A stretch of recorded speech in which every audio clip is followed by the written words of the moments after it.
Basi leo ni siku nyingine kabisa. Karibu katika simulizi yako inayoitwa Nataka Pesa Zangu. Ni simulizi nzuri ambayo ukisikia utakuwa unajifunza mambo mengi mbalimbali katika maisha, hasa maisha ya wanafunzi wa chuo. Kwa hiyo nikwambie tu karibu uweze kupata undani wa simulizi hii nzuri sana iitwayo Nataka Pesa Zangu. Msimulizi wa hadithi hii nzuri ni mimi Chief Kitogo au Muki Kitogo. Pia nimeshiriki kwenye kuiandaa na kuiandika hadithi hii nzuri ambayo na matumaini mengi tutajifunza, na kuna vitu vingi ambavyo tutavipata katika hii hadithi.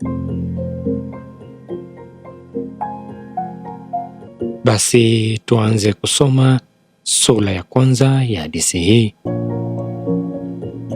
Katika sura ya kwanza inasema ndoto haziulizi mfuko.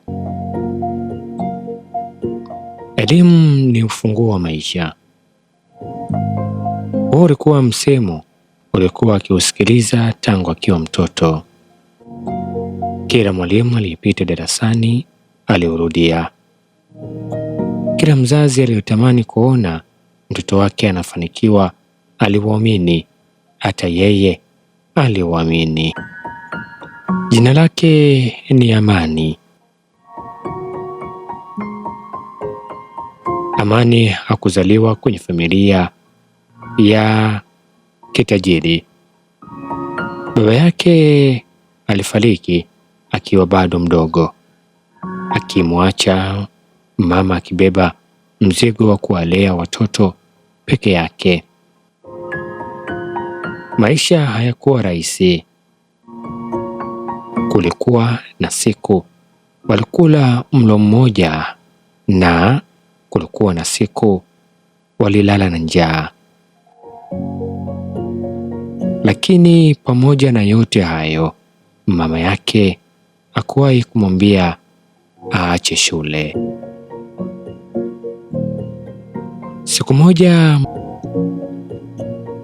mama mtu alimwambia mwanaye maneno haya: mwanangu, mali pekee ninayoweza kukupa ni elimu, usiache. Maneno hayo yalibaki moyoni mwake kwa miaka yote. Kwa juhudi, uvumilivu na kujituma, Amani alimaliza diploma yake. Siku aliyoshika cheti mkononi, alijiona amepiga hatua kubwa kuelekea ndoto yake. Lakini hakuchoka. Alijua diploma ilikuwa mwanzo tu. Alitaka shahada. Alitaka elimu zaidi. Lakini hakutosheka. Alijua diploma mwanzo tu. Alitaka shahada. Alitaka elimu zaidi. Alitaka kujenga maisha ambayo yangemwezesha kupata ajira nzuri au kujiajiri kwa ujasiri.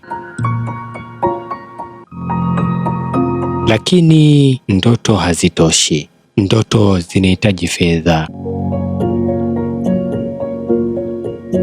Siku moja akiwa amekaa kwenye benchi la zamani nje ya nyumba yao, alifungua simu yake na kuingia kwenye tovuti ya udahili wa vyuo vikuu. Alianza kusoma masharti ya maombi. Alitabasamu na akasema, hii ndio nafasi yangu. Hakujua kuwa hatua hiyo ndogo ndiyo ilikuwa mwanzo wa safari ndefu yenye foleni, mihuri, viapo risiti na gharama ambazo hakuwahi kuzifikiria. Hakujua kuwa kabla hajafika darasani angepitia milango mingi ambayo kila mmoja ungehitaji fedha, na hakujua kuwa mwisho wa safari hiyo angejikuta amesimama katikati ya chumba chake akiwa ameshika mafaili yake mikononi na kusema kwa sauti ya uchungu, nataka pesa zangu. Safari ndio ilikuwa inaanza.